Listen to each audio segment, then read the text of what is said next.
Olá, minhas irmãs, meus irmãos, que a paz do Divino Mestre Jesus nos envolva neste momento.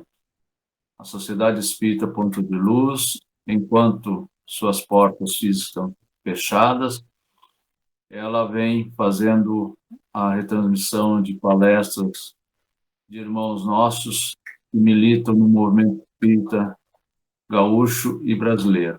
E na noite de hoje, temos a felicidade de trazermos nosso querido amigo, irmão, Vinícius Lousada, trabalhador do Centro Espírita Leão Denis, de Porto Alegre, e diretor da área de formação de liderança espírita da Federação Espírita do Rio Grande do Sul. Ele nos traz o tema gratidão. Então, antes de nós ouvirmos nosso irmão, como de hábito em todas as nossas atividades, vamos elevar nossos pensamentos a Deus, a Jesus, Divino Mestre, modelo e guia de toda a humanidade, e agradecermos a oportunidade de estarmos, neste momento, ligados virtualmente, com nossos corações, no propósito de buscarmos esclarecimento da doutrina consoladora. Na noite de hoje, fará com que nós nos sintamos gratos por tudo aquilo que recebemos do nosso Pai Maior. Por isso, Jesus, rogamos a assistência e o amparo de Dr. Bezerra de Menezes e sua equipe para que o trabalho transcorra com muita paz e muita luz. Passamos, então, de imediato ao nosso querido Vinícius para ouvir a sua exposição da noite. Gratidão. Meus amigos, meus irmãos, que Jesus, o nosso divino amigo, nos abençoe a todos e nos mantenha sob a sua paz.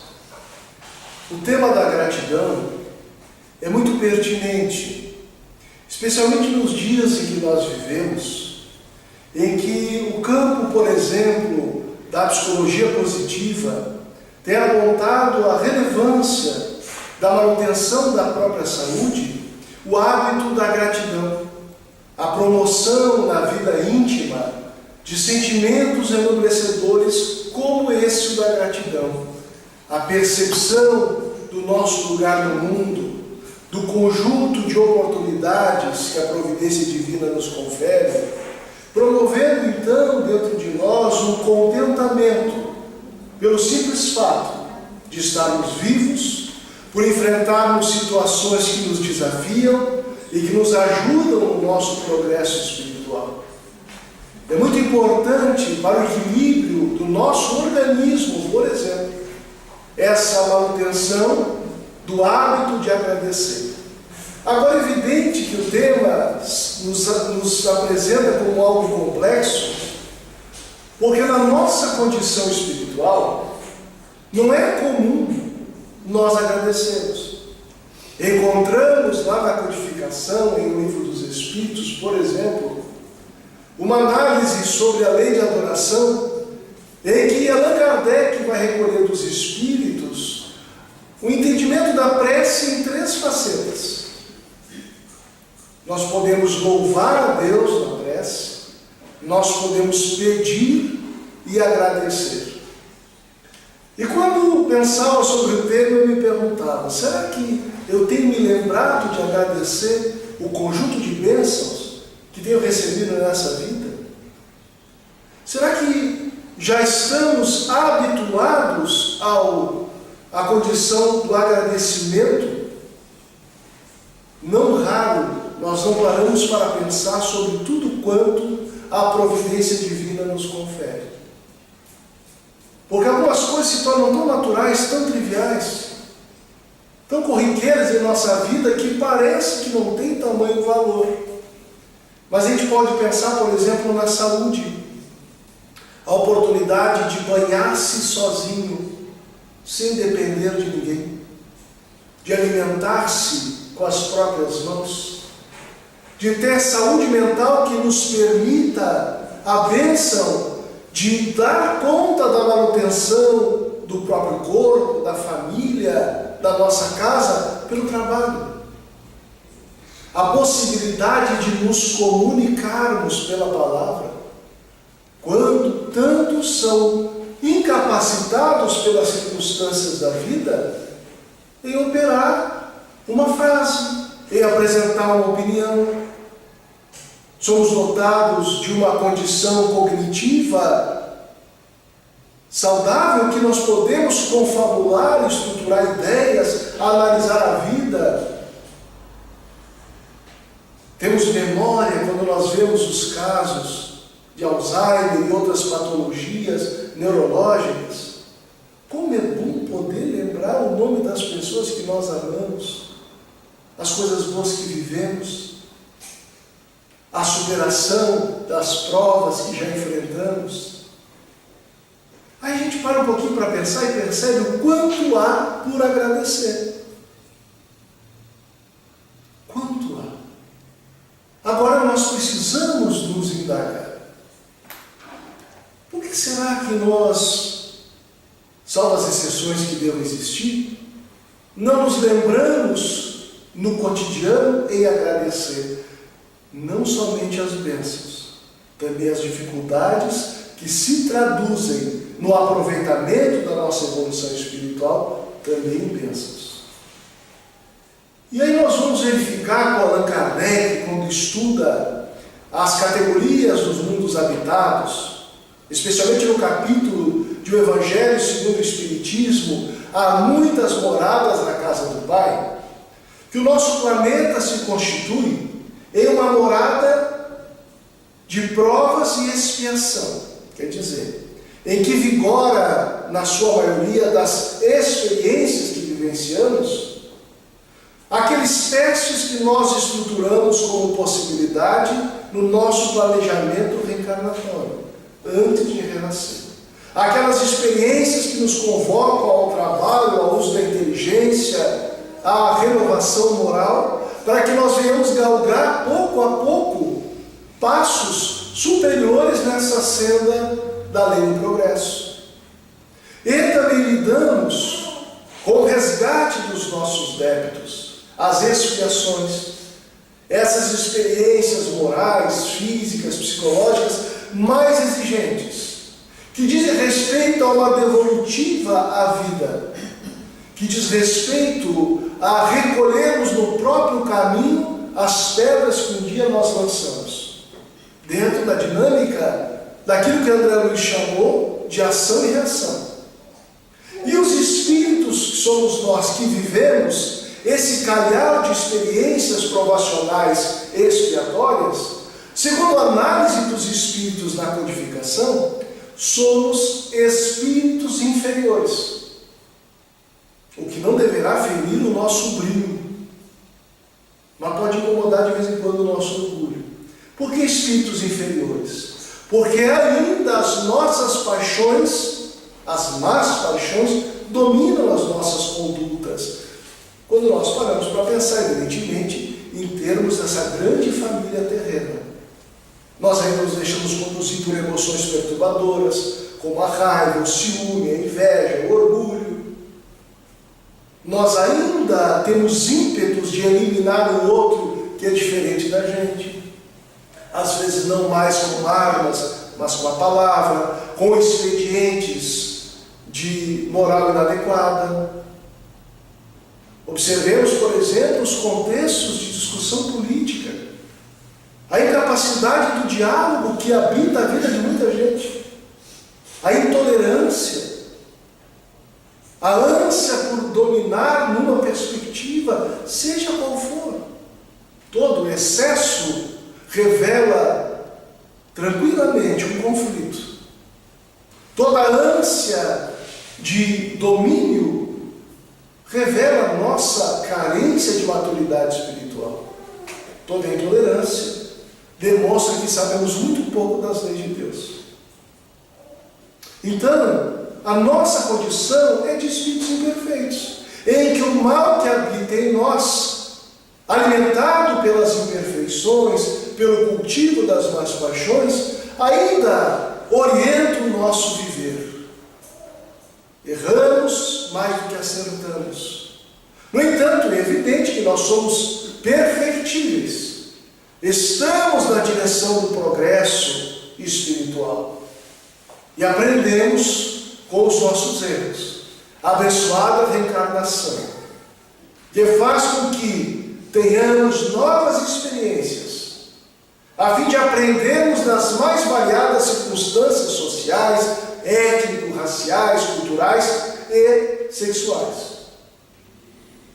ou de gênero, onde vamos vendo o mundo pouco a pouco ao longo de várias existências e as leis de Deus sob variadas facetas, desenvolvendo um saber na totalidade, que é aquele saber que alavanca o progresso moral que todos devemos desenvolver.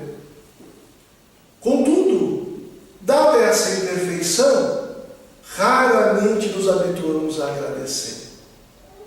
Surge uma enfermidade, por exemplo, que a gente não estava aguardando. Vai ao médico, o médico detecta com alguns exames e a gente já fica chateado. Olha, quem mandou eu ir no médico? O médico é para achar doença. Fui no médico, apareceu a enfermidade.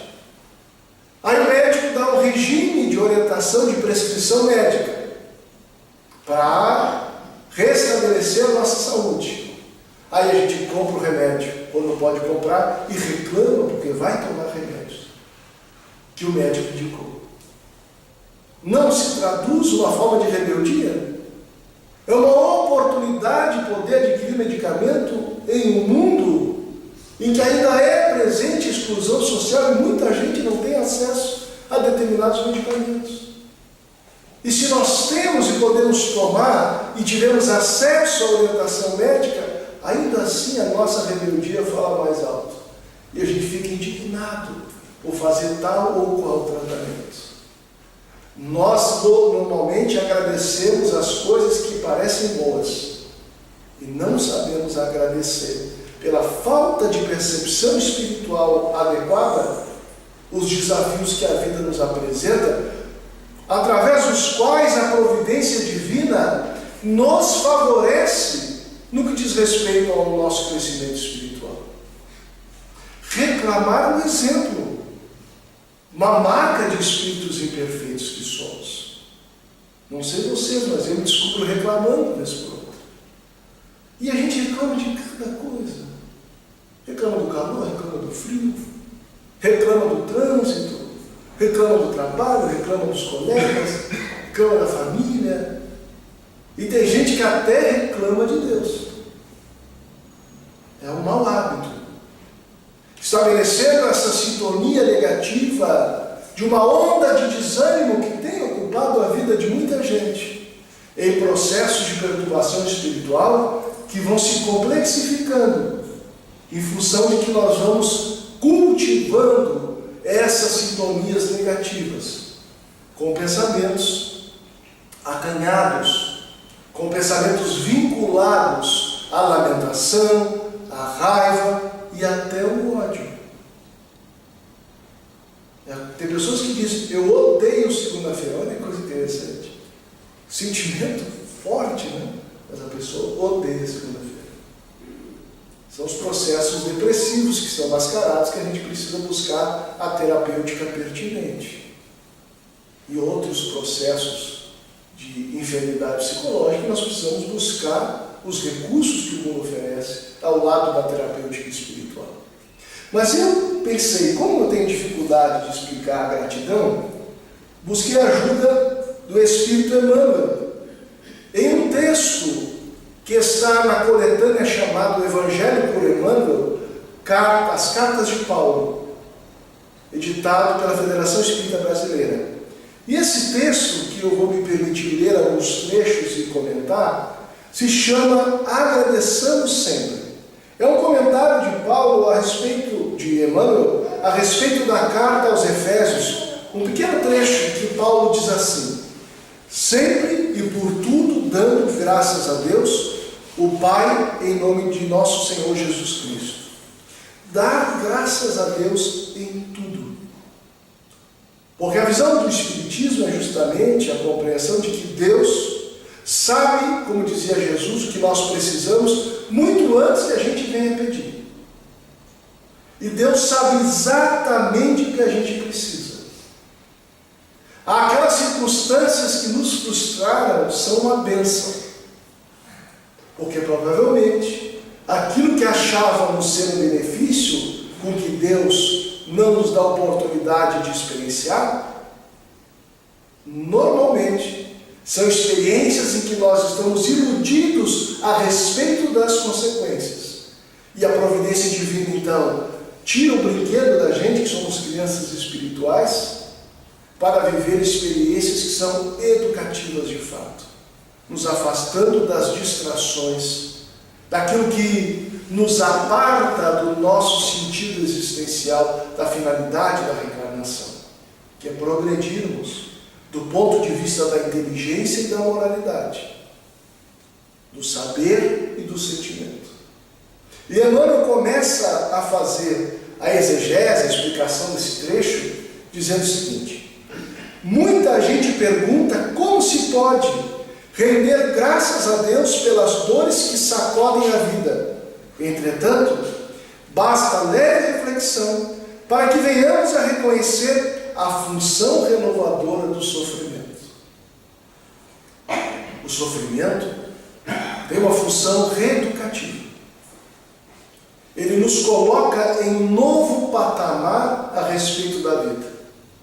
Um exemplo muito simples é quando nós dizíamos, buscamos um médico, descobrimos uma enfermidade, e quando nos colocamos sob o tratamento de maneira adequada, desenvolvemos, por exemplo, a disciplina, o horário de tomar o remédio, o alimento tal que precisamos evitar, a conduta Y que precisamos adotar para a manutenção da saúde, evitando dependências desnecessárias a certos medicamentos. Muitos de nós, com uma enfermidade que vai nos acompanhar ao longo da vida, aprendemos a valorizar mais a vida. Vemos que somos neuróticos, apegados a questões menores que dificultam o nosso bem viver e o nosso conviver. E diante de uma enfermidade, não raramente somos levados a pensar no que realmente interessa em nossas vidas. Quando temos notícia de uma enfermidade mais grave, degenerativa, que o tempo parece contra a nós outros, aí nos lembramos das pessoas que magoamos, somos incitados a pedir perdão, que é um recurso terapêutico também, a perdoar. Descobrimos a possibilidade de reconciliação.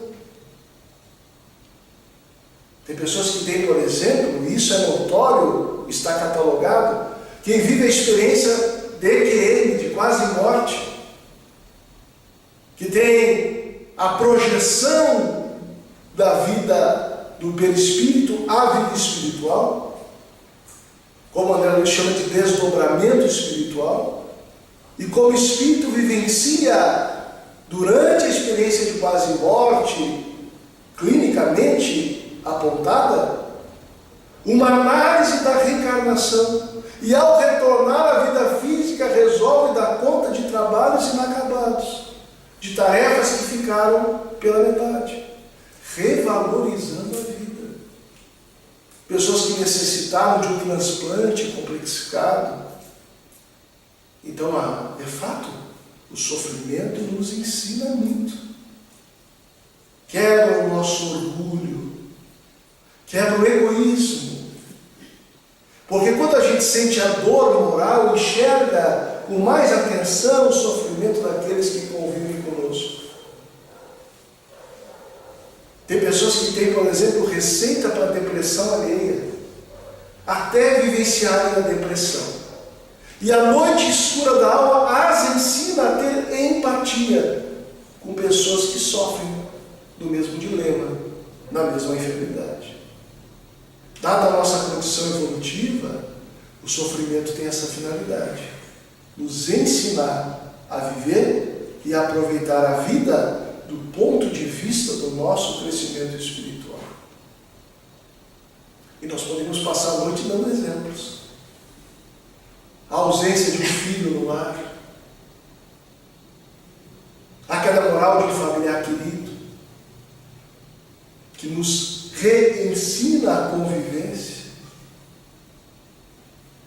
Alguém querido que caminha para a delinquência, e e a vida nos coloca a visitá-lo na casa carcerária, a gente reaprende quando não se revolta. A gente aprende muito quando não deixa dar vazão à rebeldia. Diz Emmanuel: atravessaste longo período de enfermidade, da qual te refazes dificilmente. E se ouvires a própria consciência, perceberás que a moléstia física foi socorro valioso para que te não arrojasse a tremendas lutas de espírito. Às vezes uma enfermidade da juventude que elimina a nossa vida social. E as pessoas olham para o indivíduo, coitadinho, não pode aproveitar a vida. E justamente ali está um recurso para que ele não se perca de si mesmo. A enfermidade lhe tira o véu das ilusões, para que ele não se entregue a expedientes que lhe façam adentrar descaminhos morais. Difícil não nos identificarmos com algum aspecto do que Emmanuel traz aqui. Foste surrupiado na vantagem financeira que te colocava em destaque no trabalho, que te assegura a subsistência. E se meditas severamente no assunto, observarás que a suposta humilhação te livrou de compromissos perigosos e arrasadores. A crise é uma oportunidade de redenção. Às vezes estamos na crista da onda no ambiente profissional. E para prosseguir é necessário abraçar expedientes que não são sadios, mas que uma cultura materialista está em vigor. Termina a conferência da empresa e daqui a pouco um grupo de executivos vai drogar-se. E aquela criatura que tem senso moral diz: olha, minha vida não é para isso. E logo mais ele não participa de alguns expedientes. Se torna antissocial aos olhos de quem se entrega a expedientes dos excessos. E perde. Perde a estima, torna-se alguém que não é do grupo, é isolado. Mas o que é melhor? Ele encerrar sua carreira em uma clínica de recuperação para pessoas que se adentraram no mundo das drogas, ou perder naquele momento o aplauso mentiroso do mundo? Outras vezes, a atividade levaria a compromissos que não atenderiam à ética, à sanidade moral, o desempenho justo da ordem das coisas. Então, Emmanuel está nos lembrando aqui que essa perda é, na verdade, um ganho. É, na verdade, um ganho. Alguém vai à falência por circunstâncias que não tinha gerência alguma. E é liberto de compromissos que posteriormente poderiam levar à queda moral. Mas para isso é preciso ter um olhar espiritual sobre a vida. Compreender que a vida verdadeira é a vida espiritual. Que aqui nós estamos em experiência temporária. O ser deverá ser o foco da nossa atenção. Mas essa cultura materialista em vigor faz com que, na nossa vigilância, coloquemos o ter acima do ser. E julgamos as pessoas e a nós mesmos pelo jogo mentiroso das aparências. Já disse um brocado, um ditado popular: nem tudo que reluz é ouro. E às vezes aquilo que reluz na nossa vida nos cega para o que realmente interessa. Os nossos compromissos espirituais, que todos nós trazemos para a presente reencarnação. Todos nós. Em diferentes oficinas de trabalho redentor, em diferentes oportunidades, nas circunstâncias sociais as mais variadas. Mas todos nós renascemos para desenvolver nossas potencialidades e colaborarmos com a grande família humana. Mas quando as ilusões dominam as nossas vidas, nós nos afastamos do nosso propósito existencial. Perdemos o interesse de nós mesmos e corremos em busca de mais ilusões para que possam aplacar a nossa consciência e nos deixar em estado de sono, a fim de que não soframos com a clareza de que a vida que estamos a viver é uma vida de ilusões.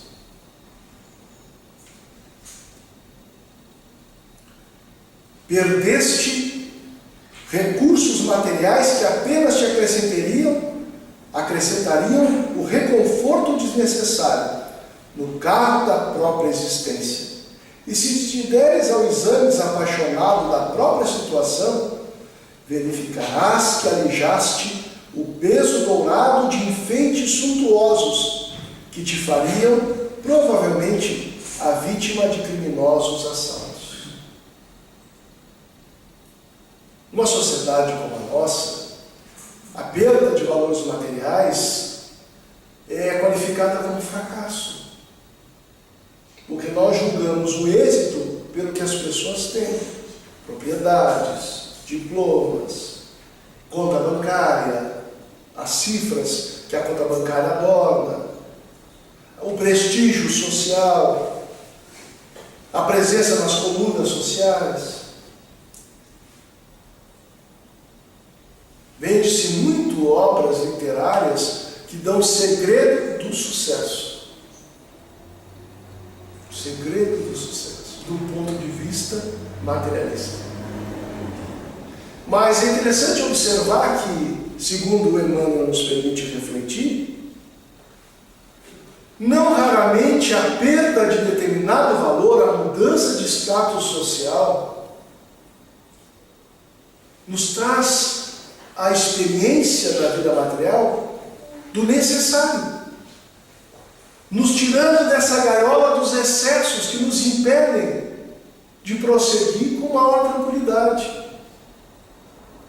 Aí nos arrojamos a experiências tão cheias de possibilidades materiais e nos aprisionamos nelas. Se torna um interdito a realizações felizes. Assumimos uma agenda de compromissos que, por exemplo, nos afastam da convivência com os filhos, da oportunidade de uma conversa prazenteira em família, da possibilidade de caminhar a rua sem medo de ser assaltado. E às vezes, numa condição de maior simplicidade, ganhamos o anonimato, que é sinônimo de liberdade. Transitamos no nosso bairro com uma certa tranquilidade. Perdemos os anéis, como se diz no ditado popular, mas os dedos continuam conosco. Mas, às vezes, é menos. E menos, o equilíbrio, sem neurose, sem recalque, pode significar mais. Pode significar mais. Como é triste verificar, por exemplo, pessoas que nem desencarnaram, os filhos já estão dividindo os bens. Nem desencarnaram, já estão decidindo o que vão fazer com a casa X, com a casa Y. E não é errado ter recursos materiais. Nós precisamos colocá-los a favor do progresso e da vida. O que nós estamos abordando aqui é a possibilidade de agradecer a Deus quando eles nos escapam às mãos. Porque a providência sabe do que a gente precisa. Às vezes aquela facilidade que garantiria para o meu filho uma tranquilidade em certa condição de desenvolvimento profissional seria, na verdade, um caminho de desvio de rota para ele. E a dificuldade advém no seu caminho, a despeito dos meus esforços, para que ele cresça valorizando o trabalho, o próprio esforço. E o excesso talvez o desviasse do amor ao trabalho, do culto ao dever, da responsabilidade. E nós vamos observar, por exemplo, que entre as causas do suicídio, segundo os espíritos da codificação, está a saciedade, o excesso, a ausência de propósito, de motivo de busca, de luta. Então, daqui a pouco, aquilo que parece para mim uma desgraça, porque não pude garantir aquela poupança vultosa para o meu filho, apesar da minha competência, da minha previdência, é um recurso que a Divina Providência encontrou para que a minha família não desande nos seus processos educativos. Dizia uma filósofa que eu conheci desde que eu nasci, a Dona Alice, que há males que vêm para bem. Está na cultura popular essa sabedoria. Os nossos males, sempre, os que surgem como desafio, sempre vêm para o nosso bem. São males do ponto de vista aparente. Não te confies às aparências. É um convite para que olhemos com maior atenção os desafios da vida. Qual o recado que o sofrimento está a nos dar? Qual a lição que a providência divina está nos conferindo? Alguma lição a gente sempre tira. Há em tudo oportunidade de aprendizado. O que nós temos buscado aprender? Muitas vezes nós nos ocupamos tanto de reclamar que deixamos de aprender as lições que a vida nos confere.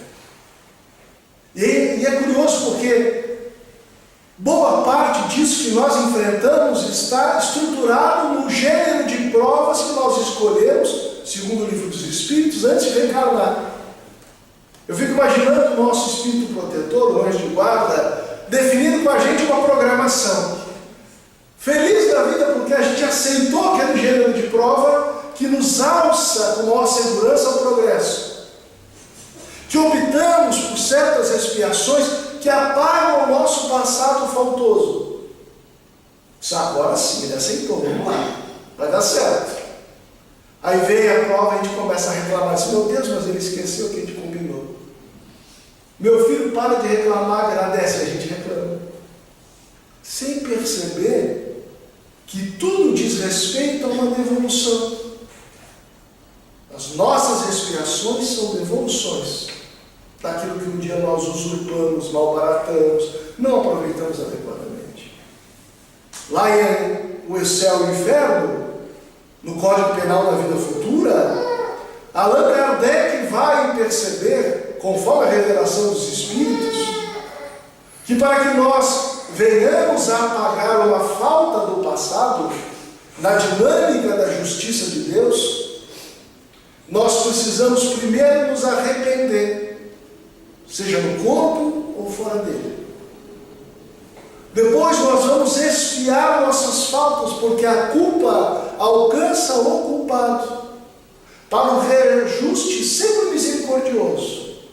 Daí vem a terceira etapa, a oportunidade de reparar o mal com o bem. A justiça divina é restaurativa. Ela coloca os que delinquiram, uns inimigos uns dos outros, próximos, para que, aprendendo a amar, reparemos as faltas que cometemos uns com os outros. Por isso que é tão difícil conviver. Porque, salvo aqueles casos que são afetos já estruturados há muito tempo, no nosso ambiente doméstico, encontramos também desafetos do outro. No trabalho. Daqui a pouco alguém cisma com a gente na vida profissional. Há uma ausência total de sintonia, de compreensão, vinculada ao nosso passado. Mas a recomendação do Evangelho é amar os nossos inimigos. E o recurso, então, de reparação é fazer o bem a quem nos faça mal. A devolver o mal com o bem. Ainda que seja uma prece, quando não é possível fazer algo que aparentemente seja concreto, mas a prece também é um recurso concreto de benefício. Porque com a prece mobilizamos os fluidos espirituais através do nosso pensamento em prol de alguém. Louva o céu que te imprime euforia ao pensamento. Agradece as alegrias. Mas também agradece a nuvem que te garante a chuva, mensageira do pão. Olha que beleza essa metáfora. A nuvem, a tormenta, a chuva, o mau tempo prenuncia dias melhores depois.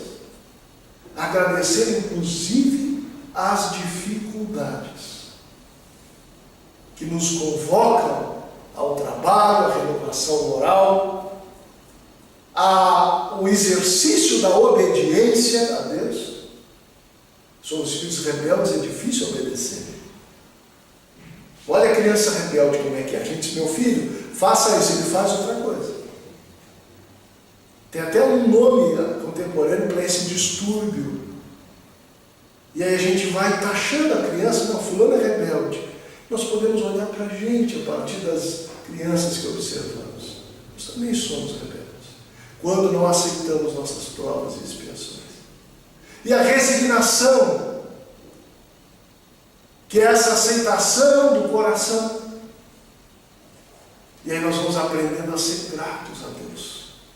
Porque as lutas que vivemos são lutas renovadoras, purificadoras. Mesmo que não entendas de pronto os desígnios da providência divina, não é fácil perceber isso. Sobretudo quando nós estamos nos temporais da vida, a gente nem percebe. A gente quer sair do temporal logo. Mesmo que não entendas de pronto os desígnios da providência divina, recebe a aprovação como sendo o melhor que merecemos hoje. Em favor do amanhã, e ainda que as lágrimas dolorosas te lavem a alma toda, rende graças a Deus. Olha que coisa interessante. Recebe a aprovação com gratidão. Obrigado. Olha que exercício que nós precisamos desenvolver. Para inclusive entrar em uma sintonia espiritual em que a providência divina possa nos ajudar a levar a bom termo nossas provas e expiações. Agradecer. Obrigado, meu Deus. Obrigado porque posso lidar com isso sem desespero, pela fé que me aclara a concepção da vida que é a doutrina espírita. Obrigado porque eu percebo a interdependência das várias vidas que já vivi e sei que o que recebo hoje é o resultado do que eu mesmo semeei no meu caminho. Muito obrigado, meu Pai, porque eu sou capaz diante dessas expiações, de me desiludir com as mentiras que uma cultura materialista ainda nos apresenta, de forma a não perder o endereço de mim mesmo e o objetivo da minha vida. Agradecer o sofrimento como lição. Dizem por aí que Chico Xavier lidava com angina. Gente, dor de dente já é horrível, imagina uma angina. Joanete, então, tem gente que sofre, tem gente que é colunável, que nem eu. Todas as ites que trazem as dores. E aí Chico dizia que a angina era para ele uma enfermeira invisível, que dizia a hora que ele devia deitar-se. Meus amigos, possamos meditar nessas lições que Emmanuel nos traz sobre a gratidão e construirmos uma conduta diária em que expressamos pelo pensamento, pelas nossas atitudes, uma compreensão de profunda gratidão por tudo quanto Deus nos apresenta, por sem dúvida alguma, como Pai amoroso e justo, nos apresenta o que precisamos para a felicidade real. Muito obrigado pela sua atenção. E nossos votos, então, de saúde e paz a todos. Ouvimos, assim, a exposição da noite, trazida pelo nosso irmão Vinícius Lousada, que teve o tema gratidão, ao qual nós agradecemos a ele e rogamos para nosso Pai, a Jesus, nosso Mestre, que permita que ele possa estar sempre nessa elevação e trazer sempre esses temas tão edificantes para cada um de nós. Vamos, então, agradecidos a ele, agradecermos também ao nosso Pai maior, a Deus de amor e justiça, a Jesus, nosso Mestre, modelo e guia de todos nós, por esse momento tão especial, pedindo que as nossas vibrações possam atingir a todos aqueles nossos irmãos, familiares que estão em dificuldades, nossos irmãos que estão em leito de hospitais, buscando a cura dessa doença ou de qualquer outra que venham fazer com que o sofrimento físico e espiritual grace seus corações. Que a equipe de Dr. Bezerra de Menezes, que assiste a nossa casa, possa também se estender até esses ambientes. Que a tua luz, Mestre, nos ilumine na semana e possamos sempre contarmos com a assistência desses amigos espirituais. Que a tua paz nos envolva e permaneça conosco hoje e sempre. Muita paz.